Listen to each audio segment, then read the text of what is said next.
गजाननं भूतगणादिसेवितं कपित्थजम्बूफलसारभक्षितम् उमासुतं शोकविनाशकारणं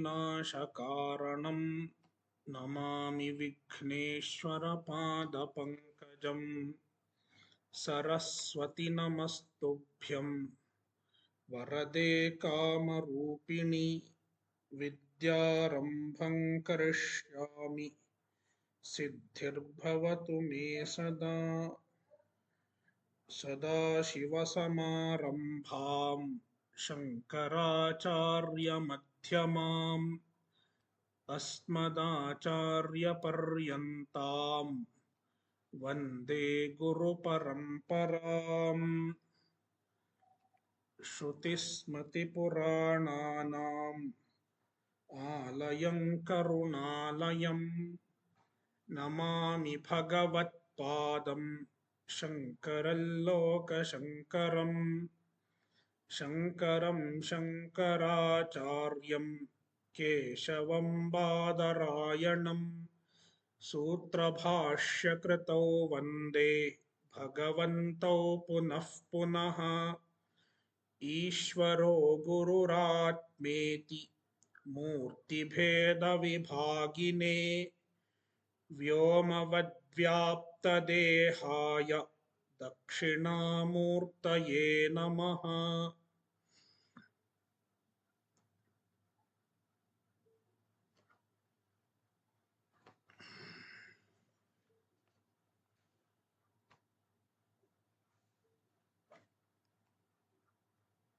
Yeah. Let us chant the first four shlokas which we discussed in the last session. Akhandananda sambodho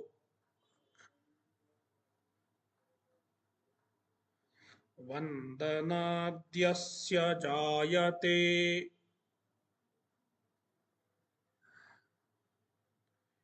govindantamaho vande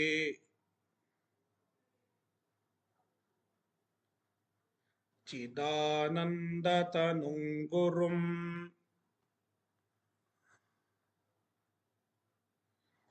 akhandam satchidanandam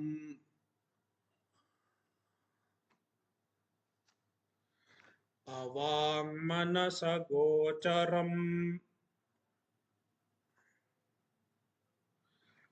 atmanamakhilādhāram āśrayebhīṣṭasiddhaye yada lambodaram hanti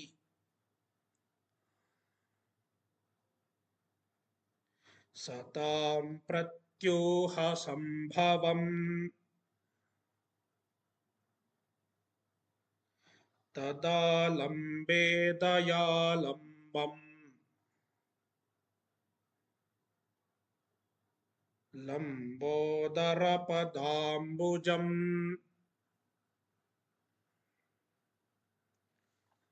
vedanta shastra siddhanta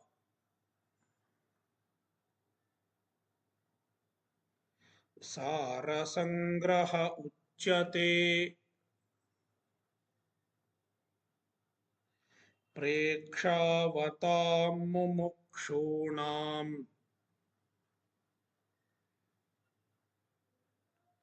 sukhabodhopapattaye. Yeah.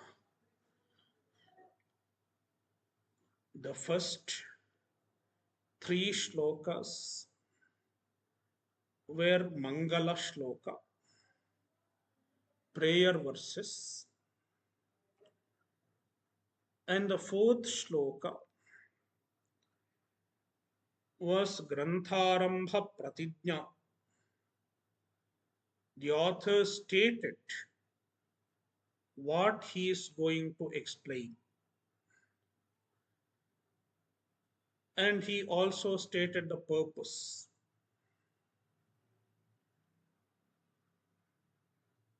He is going to compose the Sara-Sangraha, a collection of the essential conclusions of Vedanta.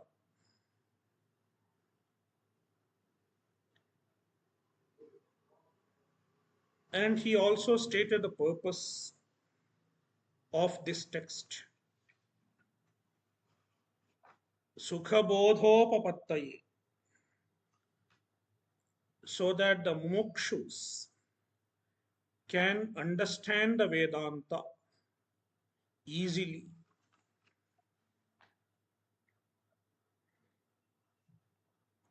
Now let us proceed to the next shloka, shloka 5.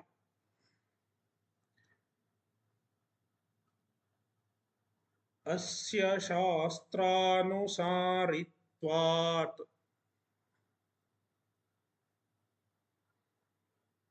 anubandha chatushtayam yadeva moolam shastrasya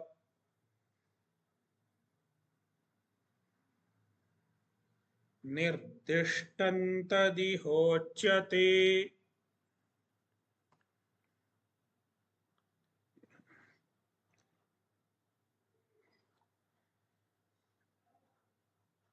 In the beginning of any text,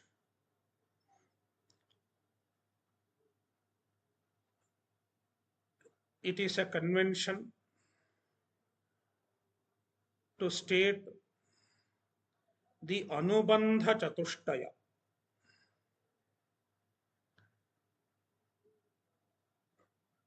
Do not confuse anubandha chatushtaya with the sadhana chatushtaya. Sadhana chatushtaya is different and anubandha chatushtaya is different. The word chatushtaya is common for them, but they are two different things altogether.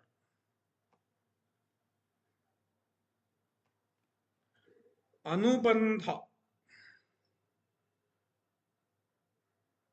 means certain basic informations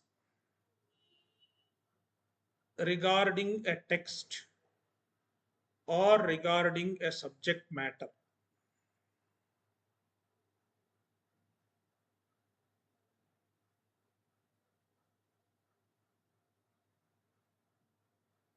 Swajnanam anu granthaadhyayanam prati badhnati prerayati iti anubandha.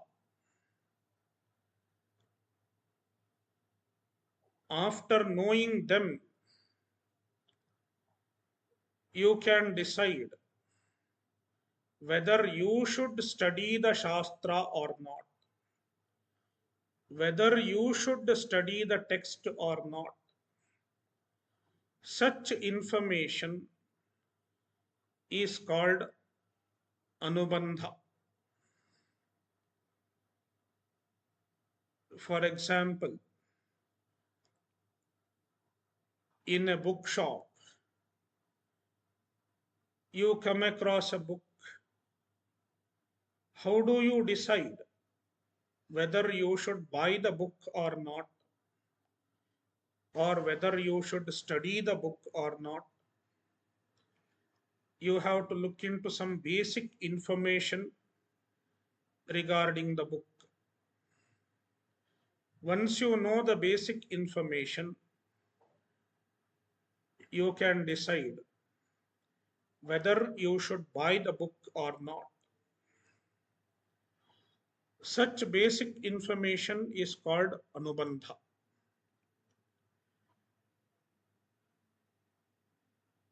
The anubandhas are technically analyzed in our tradition.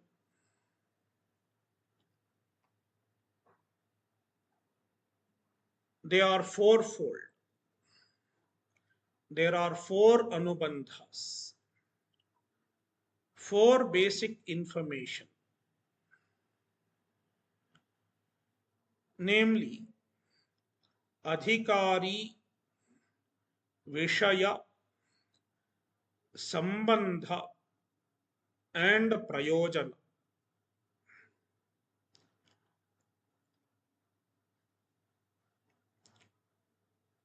These four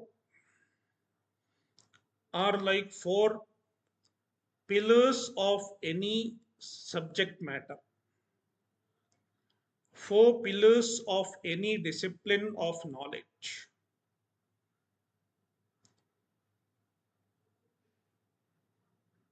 If any one is lacking among these four, the Shastra is not possible. The particular discipline of knowledge is not possible. Therefore,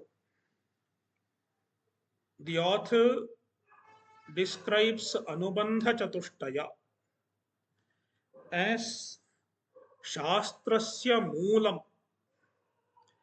It is the foundation of any Shastra.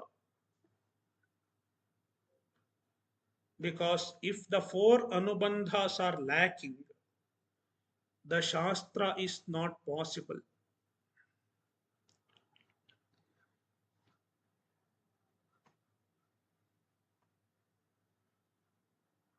Now, every discipline of knowledge will have a distinct Anubandha Chatushtaya. For example, the Anubandha Chatushtaya for medical science is different from the Anubandha Chatushtaya of Vedanta. To understand this, let me explain the Anubandha Chatushtaya a little bit. The first one is adhikari, a qualified student.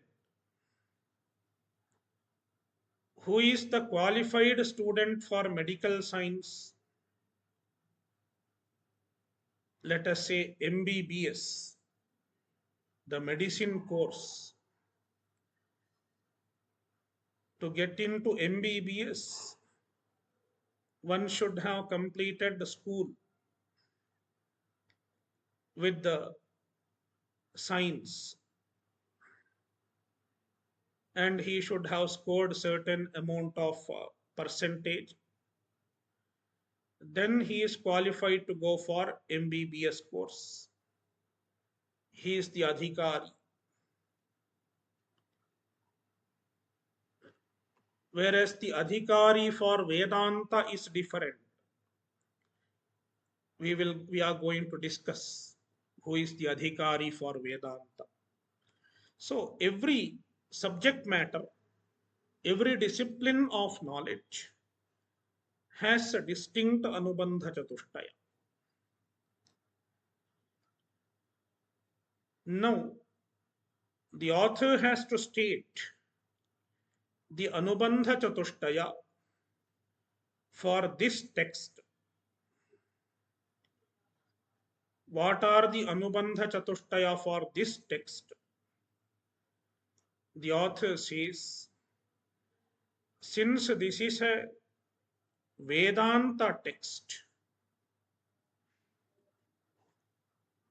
this is a Prakarana Grantha of Vedanta. Therefore, the Anubandha Chatushtaya of the Vedanta Shastra is applicable to this text also. The adhikari of Vedanta is the adhikari for this text.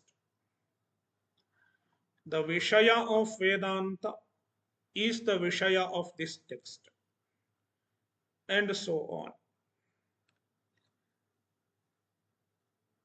See, asya shastranusaritvat, since this prakarana grantha is a shastranusari, it is based on Vedanta Shastra.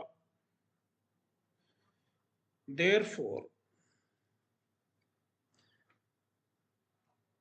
yadeva shastrasya moolam anubandha chatushtayam. The anubandha chatushtaya, which is the moola of Vedanta Shastra,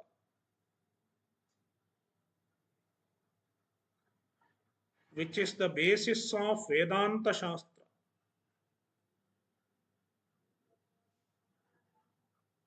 the same anubandha chatushtaya are applicable to this text also. Therefore, they are going to be stated.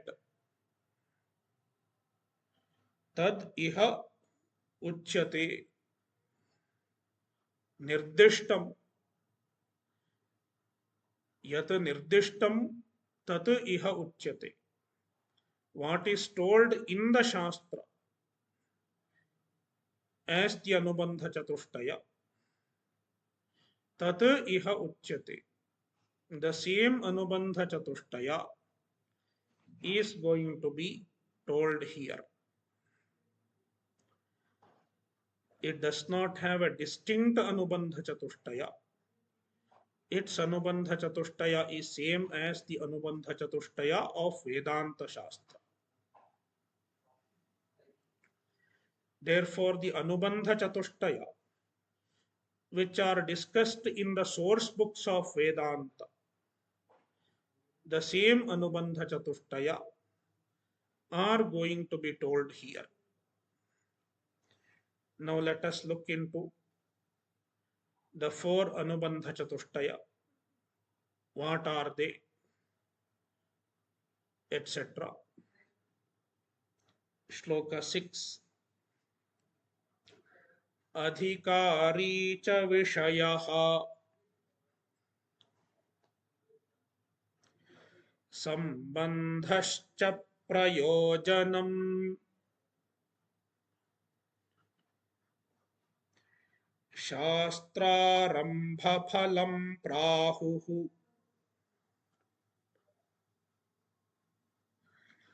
anubandha chatushtayam.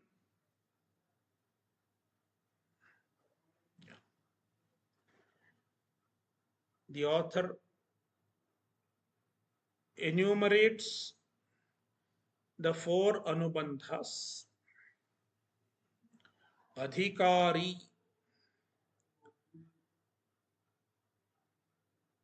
the qualified student, is called adhikari. Adhikari does not mean officer or administrator. Adhikari means the qualified student.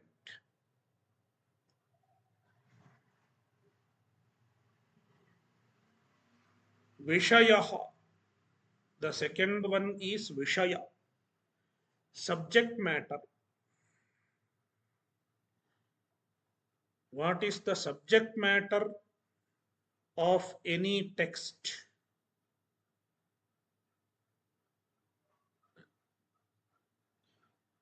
Third one, sambandha, relation.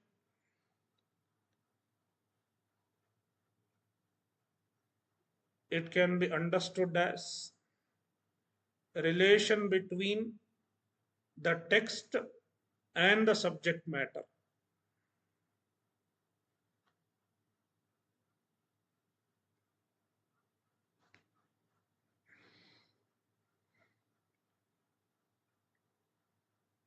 And fourth one, prayojanam, purpose.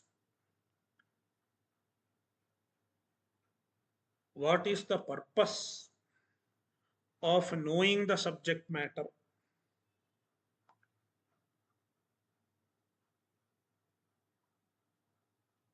These are the four anubandhas. Shastrarambha phalam prahuhu anubandha chatushtayam. These four anubandhas, they are shastrarambha phala, means they result in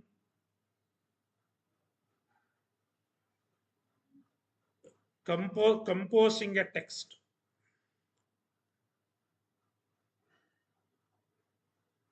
Meaning, only if these anubandhas are there,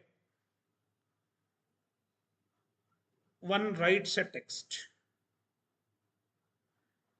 A text has to be written only when all the four anubandhas are there. Suppose any of the anubandha is not there. For example, adhikari is not there. There is no adhikari. If there is no adhikari, writing a text is of no use.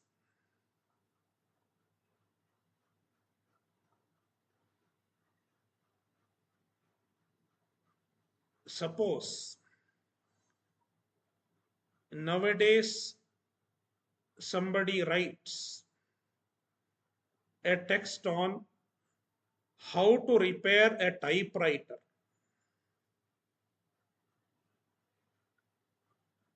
Will it have takers?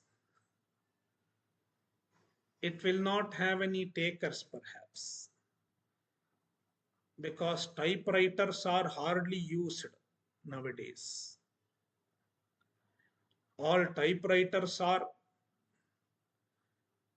replaced by advanced form of computers, computer keyboard. Therefore, such a text may not have an adhikari at all.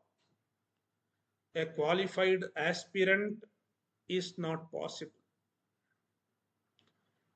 And it will not have phala also. It will not have prayojana also, because it is obsolete.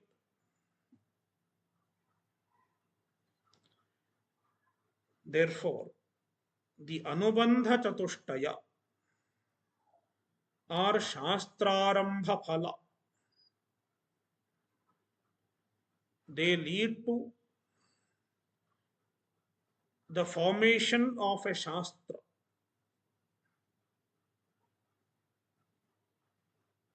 A text has to be written only when these four are there.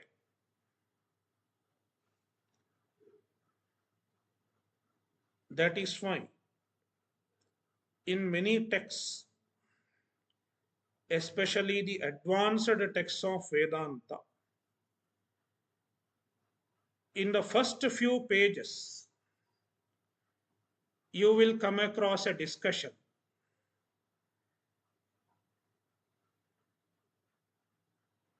And the discussion will be in the form of answer to an objection. The objection is there are no anubandha chatushtaya for this shastra. There is no adhikari. There is no Vishaya, etc. Therefore, there is no point in writing this text. This is the objection. Answering this objection, the Siddhanti logically establishes that all the four anubandhas are there for Vedanta. There is a qualified adhikari, at least a few people may be there. There is a subject matter also. There is a sambandha also. And there is prayojana also. Therefore, it is proper to begin this text. This will be the answer.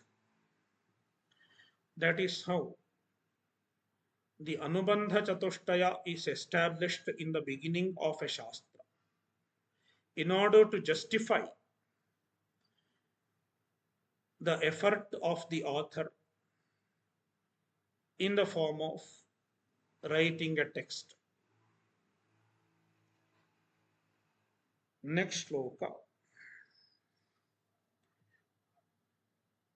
The author is briefly explaining each of the four with respect to Vedanta.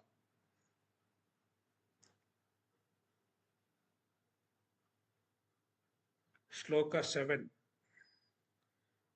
चतुर्भिः साधनैः सम्यक्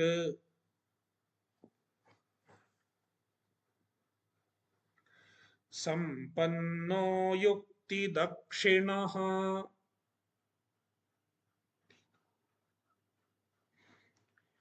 मेधावी पुरुषो विद्वान् अधिकार्यत्र सम्मतः.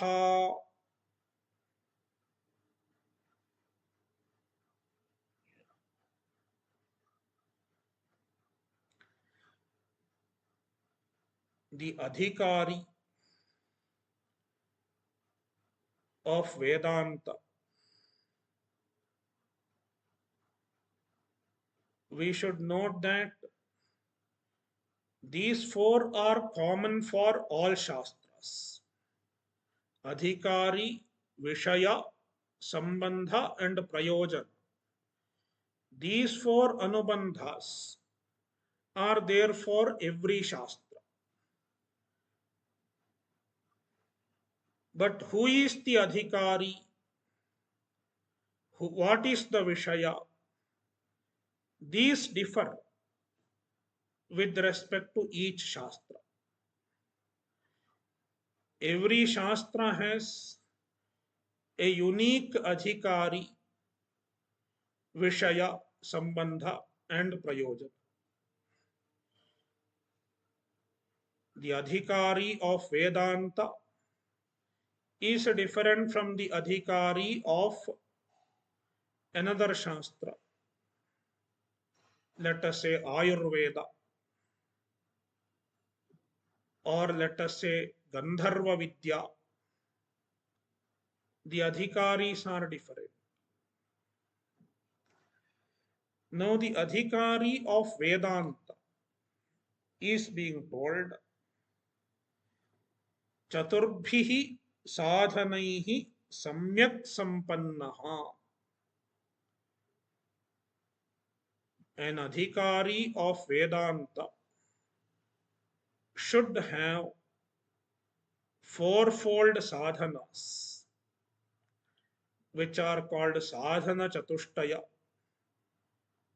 nityanitya vastu vivekaha, ihamutrartha phalabhoga viragaha, samadhi shatka sampattihi, and mumukshutvam, which we are going to see in detail later on.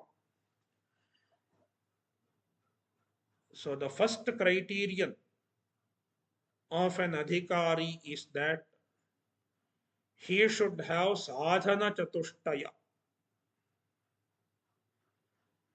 samyak sampanna. He should have the four sadhanas to a good extent. A little bit is not enough.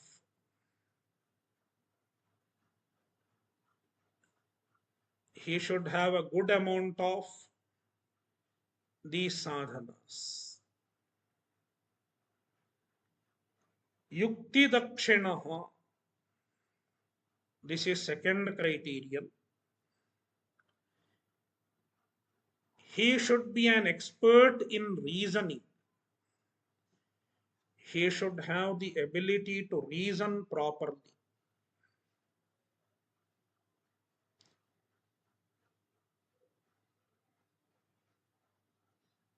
Most often,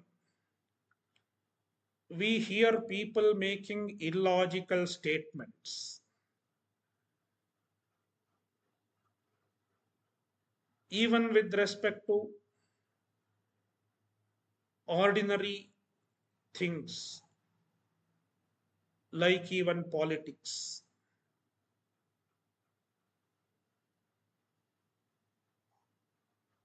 Therefore,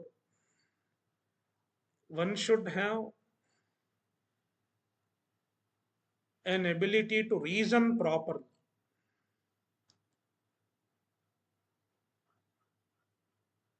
He is called Yukti Dakshinaha. In Yukti, in reasoning, he should have some skill.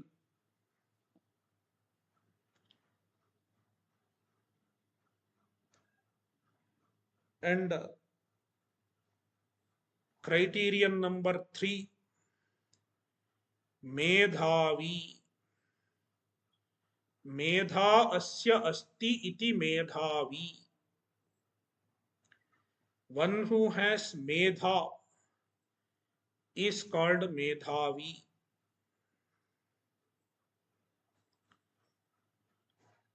Medha means granthartha grahana dharana samarthyam. The ability to grasp as well as the ability to retain the teaching is called medha.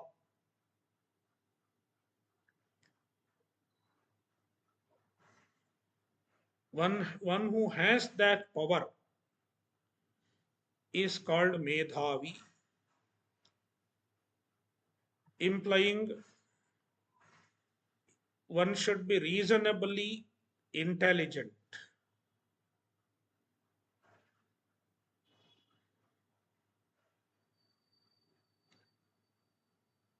Vidwan, fourth criterion, he should be a vidwan, means he should have some education.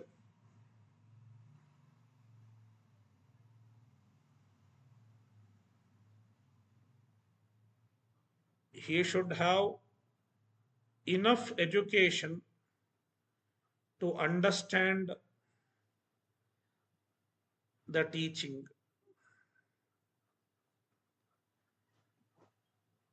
Traditionally, they say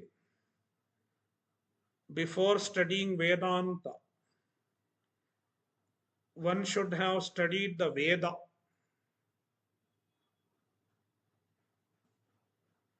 one shakha of Veda.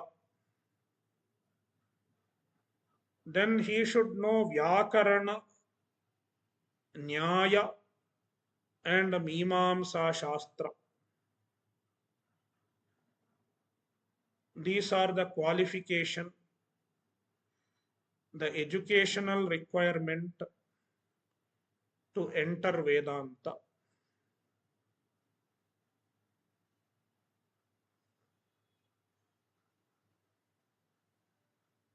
Nowadays, we can understand that one should have some amount of education so that one understands the language and he is able to reason. To that extent, he should be educated.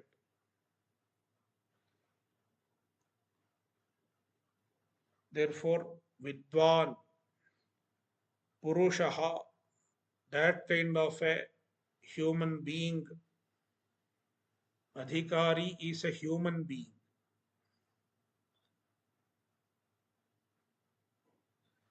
Atra sammataha adhikari. He is the adhikari accepted in Vedanta Shastra.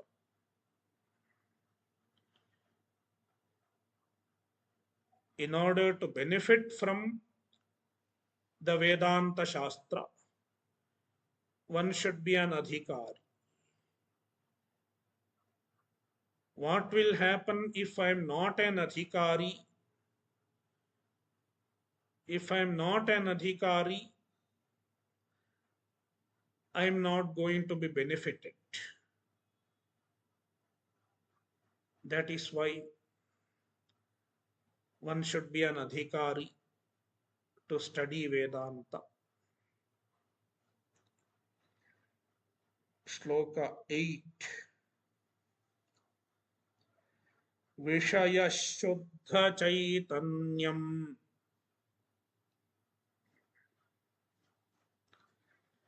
Jiva Brahmaikya Lakshanam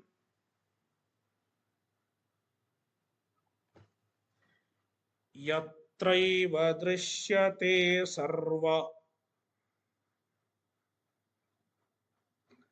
Vedantanam Samanvayaha.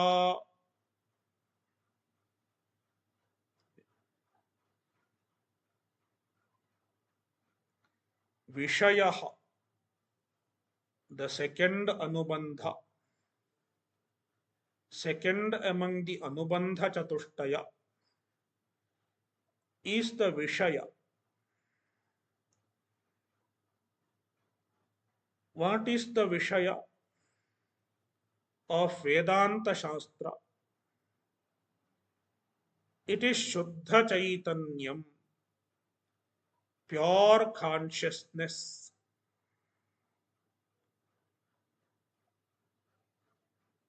And the pure consciousness is called Brahman.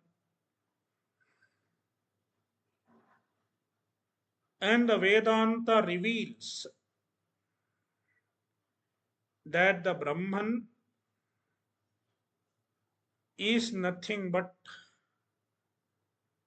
the nature of an individual, Jiva. Therefore, Jiva Brahma Aikya Lakshanam. It is characterized by the oneness of Jiva and Brahman. As a Shuddha Chaitanya, Jiva and Brahman are non-different.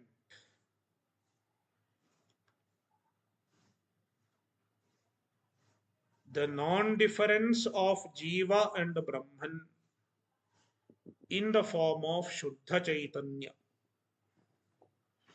is the subject matter of Vedanta.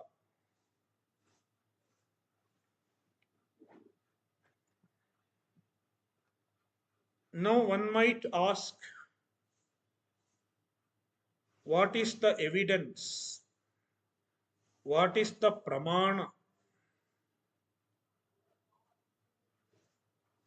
for this oneness of Jiva and Brahman? Obviously, we will say Vedanta is the pramana. Vedanta is the means of knowledge. Vedanta reveals the oneness of Jiva and Brahman.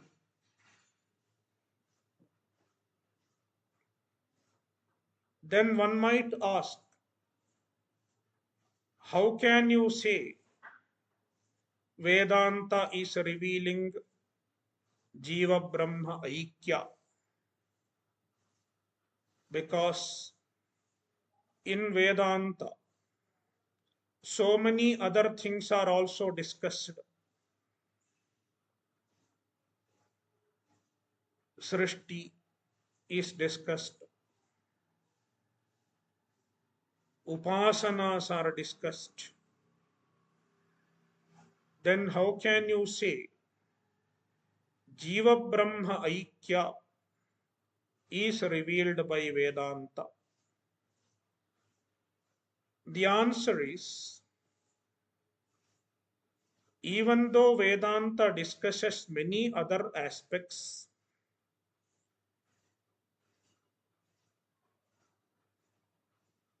regarding Jiva Brahma Aikya, all Vedantas are unanimous.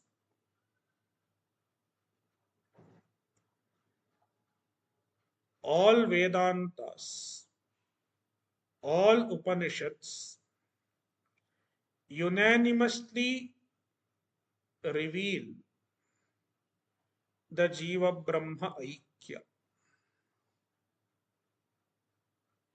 That is why we can understand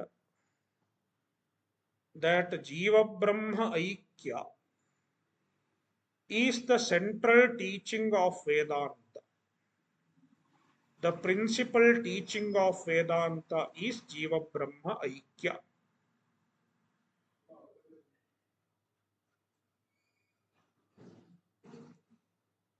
It is being told in the second half of the shloka. Yatraiva, yatra Jiva Brahma Aikye eva. In Jiva Brahma Aikya only, Sarva-Vedantanam samanvayaha drishyate. All Vedantas, their samanvaya, their uniform resolution, their unanimous resolution is seen, is observed. All Vedantas are concurrent in revealing Jiva Brahma Aikya. Therefore, one need not doubt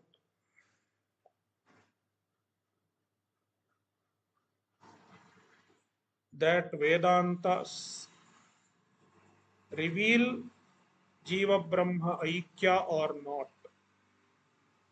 Definitely the Vedantas reveal Jiva Brahma Aikya. Every Upanishad is pointing at the oneness of Jiva and Brahman. This has been elaborately discussed in the fourth sutra of Brahma Sutras, Tattu Samanvayat.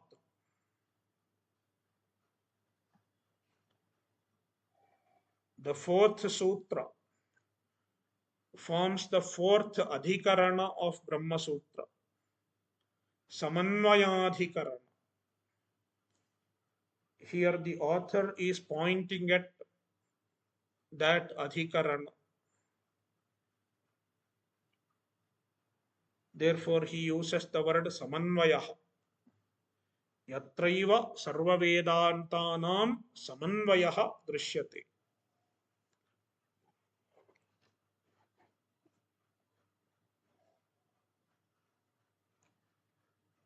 Shloka 9. Etadaikyaprameyasya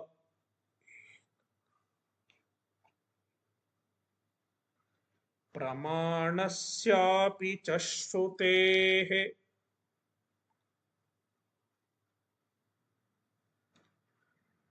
sambandha kathyate sadbhihi bodhyaboधकलक्षणः.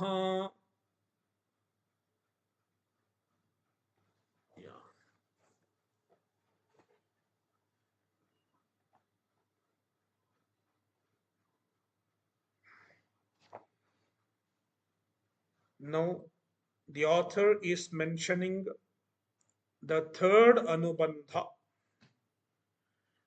which is called sambandha.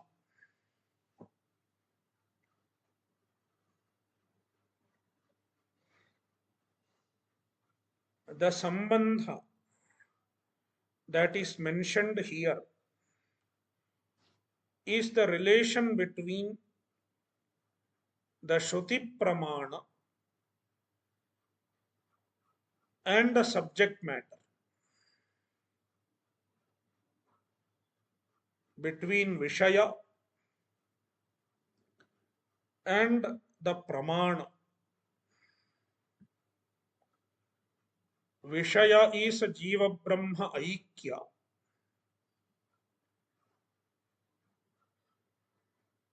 and the pramana is the Shruti.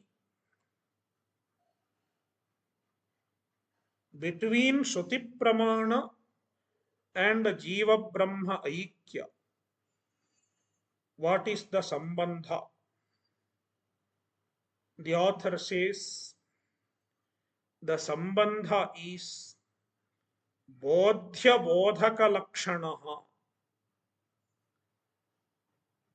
revealed revealer relationship. Bodhaka means revealer. Bodhya means revealed. They have the relation of revealed revealer.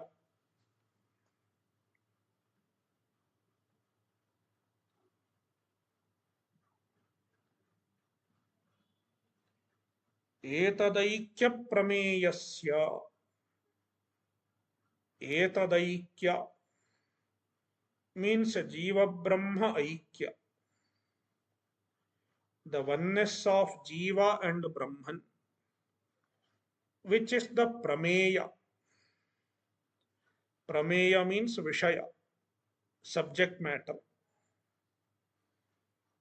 And pramanasyapi cha shrutehe, the Shruti, the Vedanta Vakyas, which are the pramana.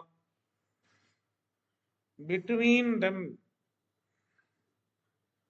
sadbhihi, by the wise men, the acharyas of the Vedanta, bodhya bodhaka lakshanaha sambandha kathyate. The sambandha that is mentioned is in the form of bodhya and bodhaka. Jiva Brahma Aikya is bodhya. The Shruti is bodhaka. This implies that the Shruti is not asking you to do Jiva Brahma Aikya.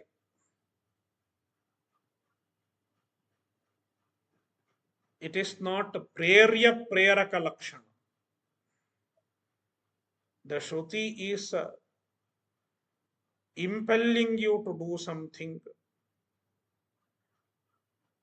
instigating you to do something, and you are doing something and accomplishing Jiva Brahma Aikya. It is not so. What does the Shruti do? It just reveals the Jiva Brahma Aikya.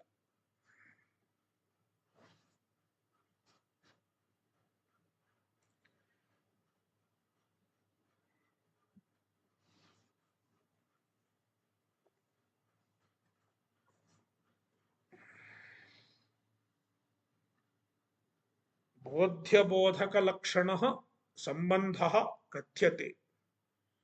This is the sambandha mentioned by the wise men, the experts in Vedanta.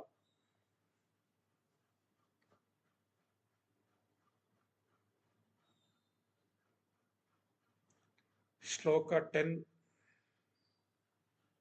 Brahmatmaikatva vijnanam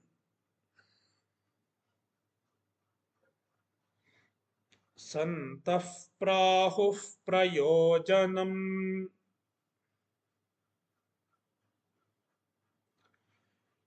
yena nishesha samsara bandhat sadyah pramuchyate.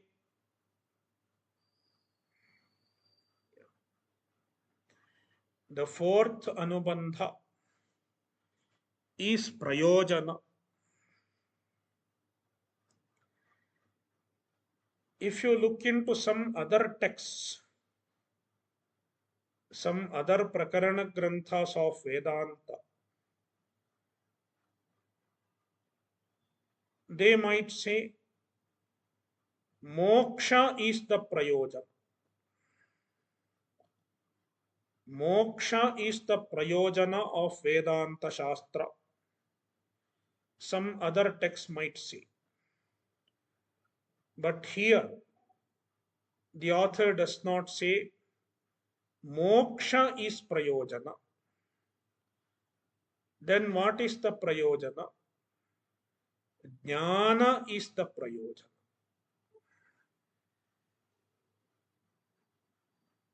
Santaha, the wise men, brahmatmaikatva vijnanam prayojanam prahuhu. Brahmatma ekatva vijnana, the oneness of, the knowledge of oneness of Brahman and Atma, the self and Brahman are one. This understanding is the prayojan.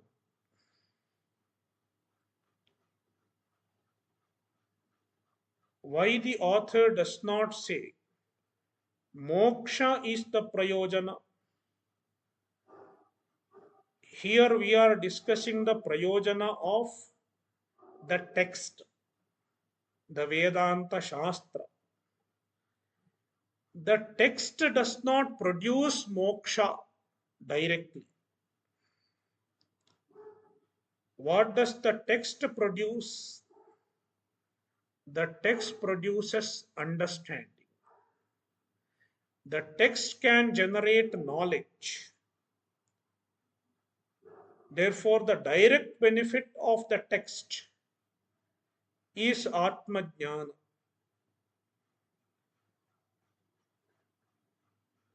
Then the Jnana leads to moksha. When there is a Jnana, you get moksha. Therefore, the direct benefit of the text is a Jnana, Atma Jnana, self-knowledge. That is why the author says, Atma Jnanam, Brahmatma Ekatva Vijnanam, Prayojanam. It is the prayojana of the Shastra. What is the use of the Jnana? Why do we need Jnana? Then the author says, the Jnana leads to moksha. Yena, by means of the Jnana, Atma Jnana, Nishesha samsarat, Nishesha samsara bandhat, Sadyaha pramuchyate. One becomes free from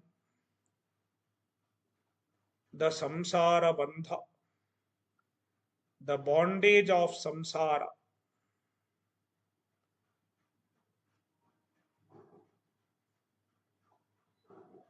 Totally, nishesha, completely, one becomes free from the bondage of samsara, because the jnana destroys the root of samsara, which is avidya, ignorance.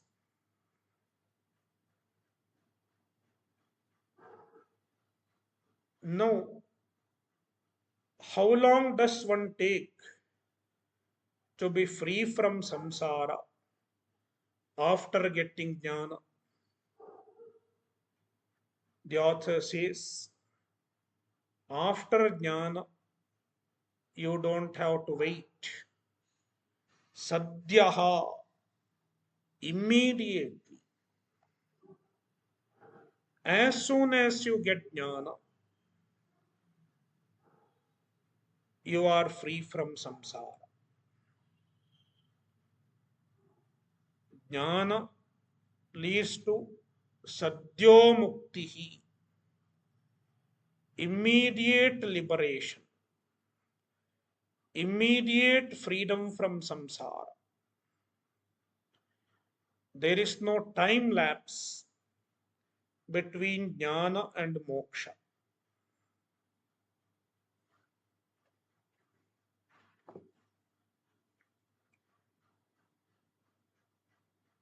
Shloka 11.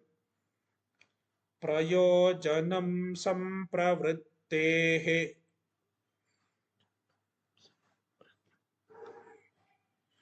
karanam phala lakshanam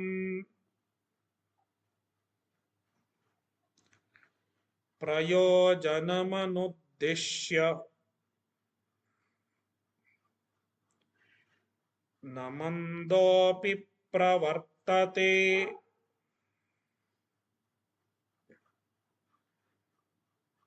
The author says, among these four anubandhas, prayojana is most important.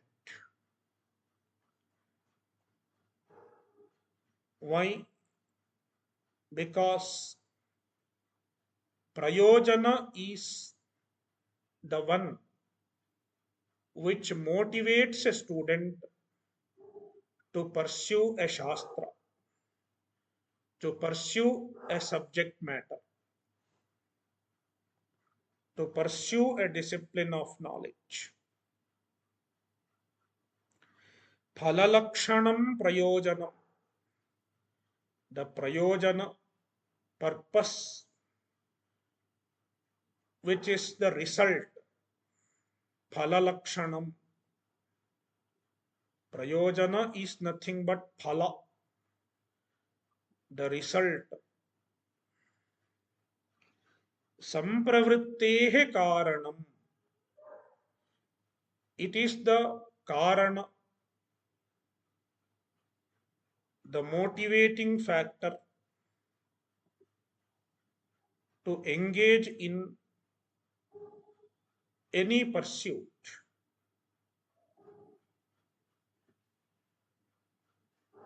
Why? Prayojanam anuddeshya mandopi na pravartate. Without a purpose, without aiming at a purpose, even a fool does not act.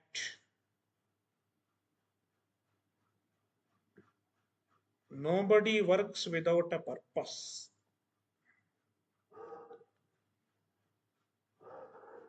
Therefore, it is very important to know the prayojan, what benefit I am going to get in the beginning of studying any text. Thus, the author described the four anubandhas in brief. From next shloka onwards, the author is going to describe the adhikari in detail. As we have already seen, an adhikari should have four sadhanas, sadhana chatushtaya. What are the sadhana chatushtayas? They will be discussed in detail from next shloka. Let us see them in the following session. Om Purnamadah Purnamidam Purnat Purnamudachyate Purnasya Purnamadaya Purnamevavashishyate. Om Shanti Shanti Shanti.